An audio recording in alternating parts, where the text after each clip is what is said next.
조갑제 TV 시청자 여러분 안녕하십니까. 2024년 10월 2일 오전 11시입니다. 그동안 윤석열 대통령의 이른바 의료개혁에 대해서 정부의 대변인 아닌가 할 정도로 열심히 옹호를 했던 조선일보가 오늘은 이런 제목의 기사를 올렸습니다. 이번엔 참모 출신, 서울의 소리에 4번 당한 용산.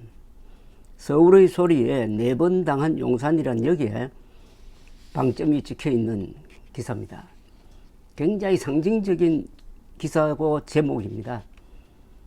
즉 조선일보까지도 용산 하면은 결국 윤석열, 김건희 두 사람이 되겠는데 에 대해서 희망을 접고 있다는 뜻도 되고, 4번 당했으니까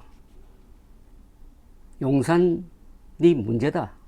용산이 문제라는 것 중에 하나가 안전한 청와대를 버리고 개방된 용산으로 왔다가 정작 약속했던 소통은 하지 않고 이렇게 말썽만 부리고 있다. 이 용산이 길지가 아니고 흉지다.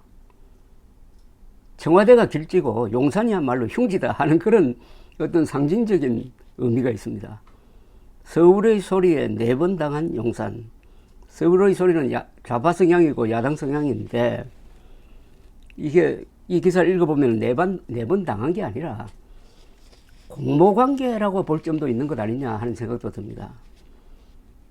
처음 당하면은 나쁜 사람한테 당했다고 말할 수가 있습니다. 2번 당하면은 바보라고 해야 됩니다. 어떻게 2번 당합니까? 3번 당하면은 짜고 한다고 봐야죠.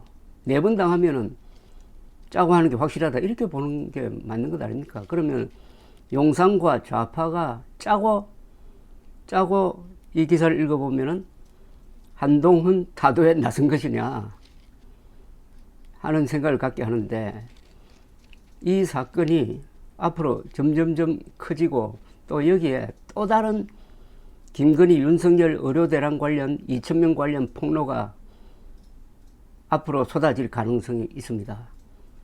윤석열 대통령의 가을과 겨울은 상당히 추울 것으로 예상이 됩니다. 김대남이라는 사람이 이제 한국 사람들이 귀에 익혀지는 이름이 될 가능성이 있습니다. 김대남 전 대통령실 선임 행정관이 지난 7월 23일 국민의힘 당대표 선거를 앞두고 야당 성향의 유튜브 채널 서울의 소리 소속 이명수 씨와 통화하면서 한동훈 당시 후보를 공격하는 보도를 해달라고 요청한 녹음이 지난달 30일 밤 공개되어 논란이 되고 있다. 조선일보의 첫 문장입니다.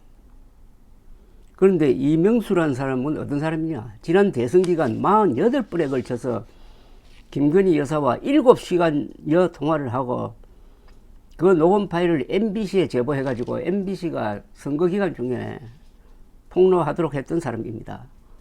뿐만 아니라 대통령에 당선된 이후 2022년 9월 최재영이라는 사람이 김 여사에게 접근해가지고 디올백을 전달하며 몰카로 촬영했을 때 디올백을 직접 구입해가지고 최 씨에게 전달하고 해당 영상을 공개한 사람입니다. 이번에 논란이 된 김대남 전 행정관의 5시간 녹취도 이 사람이 김 전 행정관과 통화하면서 녹음한 겁니다. 그러니까 국힘당 안에서도 그렇게 당해놓고도 대통령실 행정관이 어떻게 이 씨를 다시 상대할 수 있느냐, 한동훈 측에서는 도대체 용산은 보안의식이 있느냐 하는 것을 따지고 있는데, 이 문제의 쟁점에서 가장 심각하게 다뤄야 될 것은 용산 대통령실, 김건희 여사까지 포함하는 이 대통령실의 보안 문제입니다. 보안. 대통령실에는 고급 비밀이 다 들어옵니다.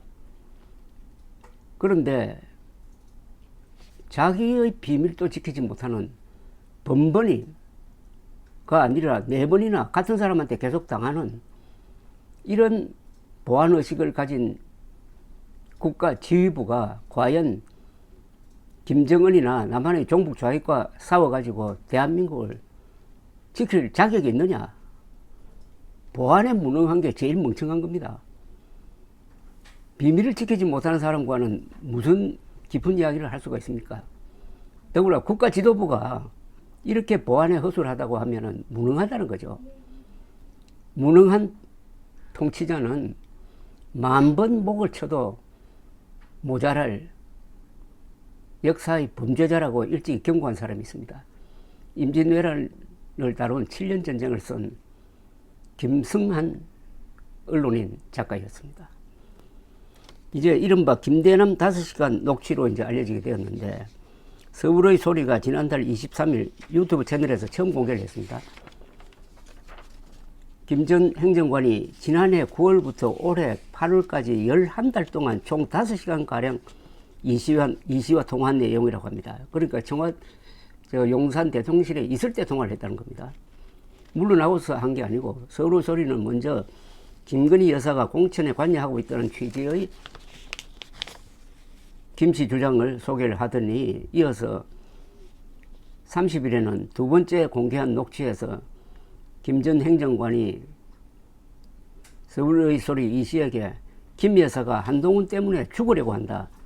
너희가 이번에 잘 기획해서 한동훈을 치면 여사가 아주 좋아할 것이다. 지난 7월 초 통화로 알려진 녹취록에 나오는 이야기인데, 김 전 행정관은 한동훈 당시 당대표 후보가 국민의힘 비상대책위원장 시절에 당비 70억 원을 들여서 자기 대선을 위한 여론조사를 했다는 주장도 했습니다.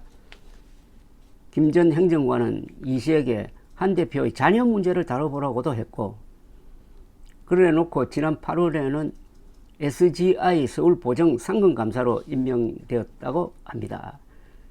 그 자리에 간 것도 내가 선택했다고 자랑하는 대목이 녹취록에 있다는 겁니다. 근데 서울의 소리는 이 김 씨와 통화한 뒤 한동훈 당비 횡령 유용 의혹 제기라는 제목의 기사를 썼고, 이 씨는 지난 1일 한 유튜브 채널에 출연해가지고 김 전 행정관이 한 대표 관련 의혹을 달라고 해서 USB에 담아서 직접 만나서 줬다고 자백하기도 했습니다. 이게 무슨 공작인지. 그러니까 지금까지 소개해드린 것만 해도 김 전 행정관이라는 사람이 한동훈을 잡기 위해서 열심히 뛰었는데, 그 배후에 김건희 여사가 있느냐 없느냐 하는 것은 앞으로 취재로 확인될 사안인데, 이렇게 되니까 한동훈 대표가 어제 정면 반박을 하고, 한동훈 대표 계열로 알려진 김종혁 최고위원은 거기에 수사 필요성까지 제기하고, 또 오늘 윤석열 대통령은 국민의힘의 원내 대표, 부대표, 원내 대표, 대변인 이런 사람들하고 만나면서 또 한동훈 대표는 배제하고 했다는 겁니다. 이래 되니까 왜 한동훈 대표가 윤석열 대통령을 독대하려고 했느냐 하는 게 이제 짐작이 갑니다. 바로